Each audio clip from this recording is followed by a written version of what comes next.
I was asked by a commenter if I could explain things like making builds, early game combat, beating bosses, how to beat the first mom fight, and getting a ton of money. And while these are good questions, and I'll make videos about some of them, they are pretty tough to give one answer to. So instead of explaining a specific way to do each of these things, I want to talk about the resources I use to learn it. First up, we have TBUI.com. This is probably the single most concise explanation of every item, trinket, and consumable in Isaac, as well as containing each unlock method for said item. It also has a search bar here that will live filter the page depending on what you type. This can be really helpful in creating builds or just learning what an item does without having to spend a bunch of time testing it.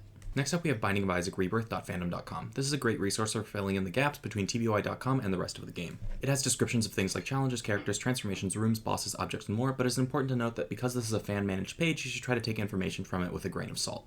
Third, I want to talk about some of the best content creators for learning this game. I want to note before I start this that the best creators for learning the game are separate from those who you might think are the funniest creators. That said, the best creators for learning this game I've seen are Sinvicta for learning the basics, SlayXC2 for learning specifics on the red play button app, and Comet Bagel on the purple streaming app for learning high-level gameplay tips. These three content creators all single-handedly leveled up my Isaac gameplay, and I would recommend them for anyone trying to improve overall. Fourth, I want to talk about the greatest accessibility mod for PC, sorry console players. External item descriptions is the single most helpful mod in Isaac. It will show you information similar to TBUI.com for every item you encounter. Finally, I have the simplest but most important tip in this game. Keep trying. This game is and always has been extremely difficult. It took me approximately 500 hours to start winning consistently, but I never let losing stop me. Good luck everyone, and if you have questions, please ask.